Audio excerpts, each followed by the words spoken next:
تو اب آپ نے علمی اور تحقیقی مجالس اپنے بقول وہ بپا کرنا شروع کر دی ہیں، اور اس میں اس طرح کی بے تکی باتیں آپ کرتے ہیں، انتہائی فضول باتیں، کہ بندہ کبھی کبھی تو حیران ہوتا ہے کہ پڑھا لکھا بندہ کبھی ایسی باتیں بھی کر سکتا ہے، کبھی انسان کی ذہنی سطح جو ہے اور اپروچ اتنی بھی گئی گزری ہو سکتی ہے۔ میں ایک مثال ابھی ذکر کرتا ہوں کہ علامہ اقبال رحمہ اللہ تعالی، ان کے حوالے سے انہوں نے پچھلے دنوں ایک شکوفہ چھوڑا ہے۔ کہتے ہیں کہ ان کا ایک شعر جو ہے وہ علم اور عقل کی توہین پر مبنی ہے۔ کہتے ہیں جی علامہ اقبال سے اختلاف کیا جا سکتا ہے، ہم بھی کہتے ہیں بھی کیا جا سکتا ہے، علامہ اقبال رحمہ اللہ تعالی کون سے پیغمبر تھے، لیکن اس کا یہ مطلب تھوڑا ہے کہ اپنی نادانی کو اور اپنی ناسمجھی کو بھی علامہ اقبال رحمہ اللہ تعالی کے ذمہ ڈال کر لوگوں کے ذہن میں یہ بات ڈالنے کی کوشش کرنا شروع کر دی جائے کہ علامہ اقبال تو ایسے ہی باتیں کرتے رہتے تھے، دیکھو جی علم و عقل کی توہین کر دی انہوں نے۔ کہتے ہیں جی ٹیکنیکلی ان کا شعر غلط ہے۔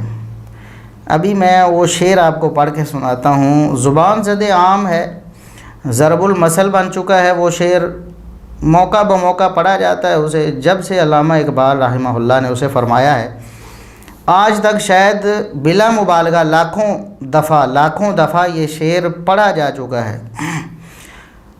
ہمارے علم میں نہیں کہ کسی نے آج تک علامہ اقبال رحمہ اللہ تعالیٰ کے اس شعر پر نقد کی ہو اور کہا ہو کہ یہ علم و عقل کی توہین پر مبنی ہے، معاذ اللہ۔ بڑے بڑے شعراء بھی گزرے ہیں، اس شعر کو پڑھنے والے بڑے بڑے نقاد گزرے ہیں، اور اردو دان گزرے ہیں اور فارسی دان گزرے ہیں، شعر و شاعری کو سمجھنے والے اور اشعار کی تشریح کرنے والے گزرے ہیں۔ کسی نے اس شعر پر یہ بات نہیں کی جو مرزا صاحب نے کی ہے۔ آپ اندازہ کریں مرزا صاحب کا یہ فیلڈ ہی نہیں، نہ وہ شاعر ہیں نہ وہ ناقد ہیں۔ اردو کے حوالے سے آپ دیکھیں، میں شعر آپ کو پڑھ کے سناتا ہوں، کتنا بے تکا اعتراض انہوں نے کیا ہے، اور پورا ایک جناب شارٹ کلپ بنایا ہے اور اسے یوٹیوب پہ ڈالا ہے، جی اوپر لکھا جی ڈاکٹر اقبال سے اختلاف۔ اور مزے کی بات یہ ہے کہ جو تھم نیل بنا رہا تھا اس کو یہ نہیں پتا کہ ڈاکٹر کا لفظ کیسے لکھتے ہیں، اس نے لکھا ڈاکٹر اقبال سے اختلاف۔ اچھا جی کیا اختلاف ہے؟ مرزا صاحب کہتے ہیں کہ یہ جو شعر انہوں نے کہا ہے نا کہ بے خطر کود پڑا آتش نمرود میں عشق، بے خطر کود پڑا آتش نمرود میں عشق، عقل ہے محو تماشائے لب بام ابھی۔ کہتے ہیں کہ علامہ اقبال نے یہ شعر غلط کہا ہے، یہ شعر ٹیکنیکلی غلط ہے جی۔ پہلا اعتراض اس شعر پر کیا ہے جی؟ بے خطر کود پڑا آتش نمرود میں عشق۔ کہتے ہیں کہ اقبال یہ کہہ رہے ہیں کہ ابراہیم علیہ السلام خود آگ میں کود گئے تھے، حالانکہ ابراہیم علیہ السلام تو خود آگ میں نہیں کودے، انہیں تو پھینکا گیا ہے، اور یہ خود آگ میں جانا یہ تو خودکشی ہوتی ہے۔ کیا اس شعر میں علم و عقل کی توہین نہیں؟ آپ علامہ صاحب کے اس شعر کو کیسے جسٹیفائی کریں گے؟ بھائی ہمیں کوئی ضرورت ہی نہیں کسی کو جسٹیفائی کرنے کی، یہ ٹیکنیکلی شعر غلط ہے، کیونکہ بے خطر کودا تو کوئی نہیں ہے، حضرت ابراہیم علیہ السلام نے خود تو چھلانگ نہیں ماری ہے، ٹیکنیکلی سپیکنگ کودا کہاں سے؟ ابراہیم علیہ السلام کو تو دھکا دے کے پھینکا گیا آگ کے اندر، خود کودتے تو خودکشی ہوتی، خودکشی تو اسلام میں حرام ہے۔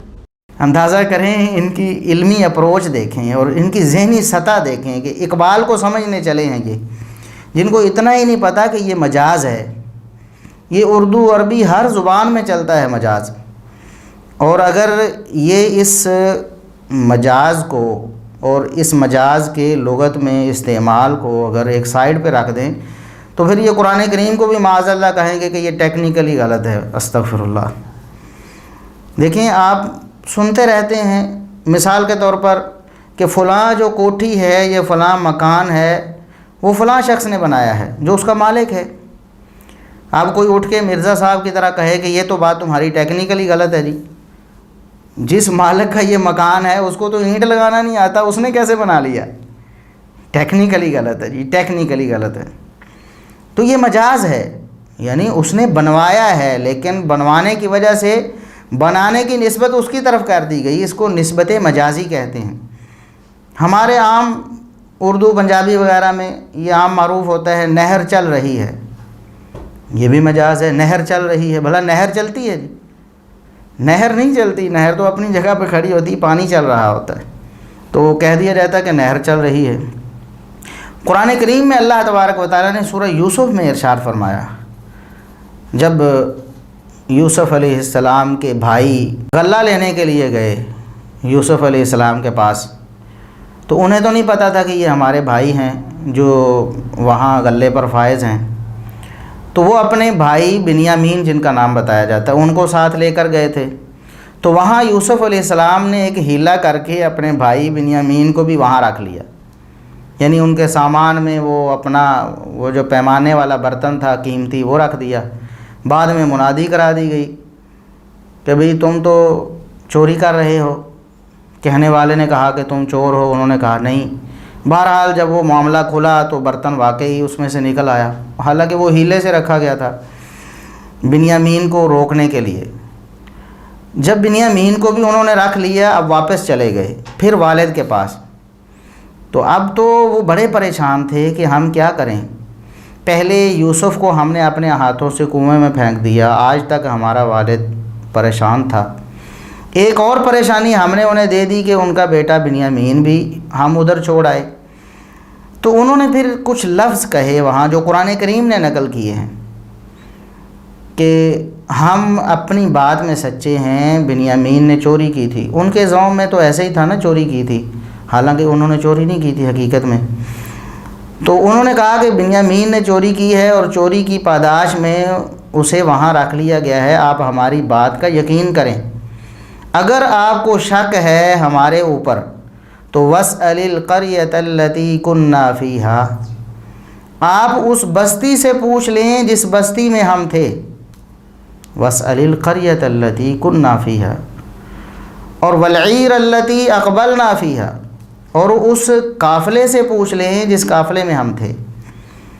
اب کوئی ایسا سر پھرا ہوگا وہ کہے گا یہ ٹیکنیکلی غلط ہے جی، بستی بلا بول کے کبھی بتاتی، کبھی در و دیوار نے بھی بتایا ہے، بستی والے بتائیں گے نا، تو یہاں تو کہا گیا وَاسْأَلِ الْقَرْيَةَ الَّتِي كُنَّا فِيهَا۔ تو یہ مجاز ہوتا ہے میرے دوستوں اور بھائیوں، جو مرزا صاحب کو سمجھ نہیں آیا، اور میں ایک اس کی عام فہم مثال بھی آپ کو دیتا ہوں۔ کہہ دیا جاتا ہے کہ جی فلاں فوجی نے، فلاں سپاہی نے، فلاں مجاہد نے اپنی جان اللہ کی راہ میں قربان کر دی، اپنی جان اللہ کی راہ میں قربان کر، اس نے جان دے دی، تو کیا اس نے خودکشی کی ہوتی ہے؟ کیوں نہیں، کسی کافر نے مارا ہوتا ہے، کسی دشمن نے مارا ہوتا ہے نا۔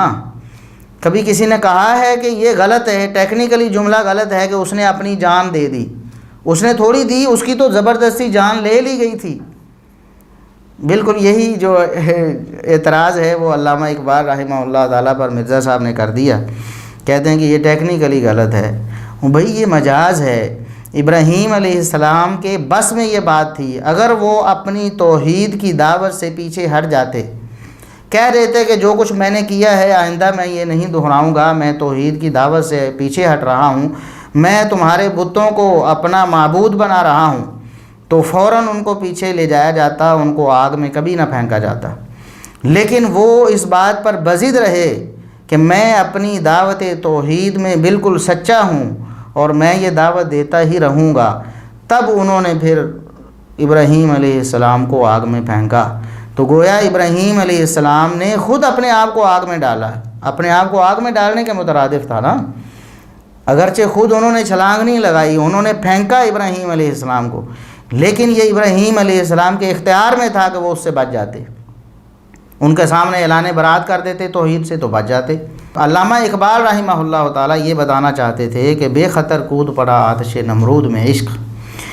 ابراہیم علیہ السلام کی جو توحید سے محبت تھی، لفظ عشق کے حوالے سے تو ہمیں بھی ملاحظات ہیں، ہم اسے اتنا بہتر نہیں سمجھتے، لیکن بہرحال ایک لفظ ہے، اردو ادب میں استعمال ہوتا ہے، ہم اس پر کوئی فتویٰ بھی نہیں لگاتے۔ محبت جو توحید کی تھی ابراہیم علیہ السلام کی، اس نے گویا کہ آگ میں چھلانگ لگا دی، وہ پیچھے نہیں ہٹے اپنے موقف سے۔ آگے کہتے ہیں کہ جی عقل ہے محو تماشائے لب بام ابھی، یہ کہتے ہیں یہ عقل کی توہین ہے۔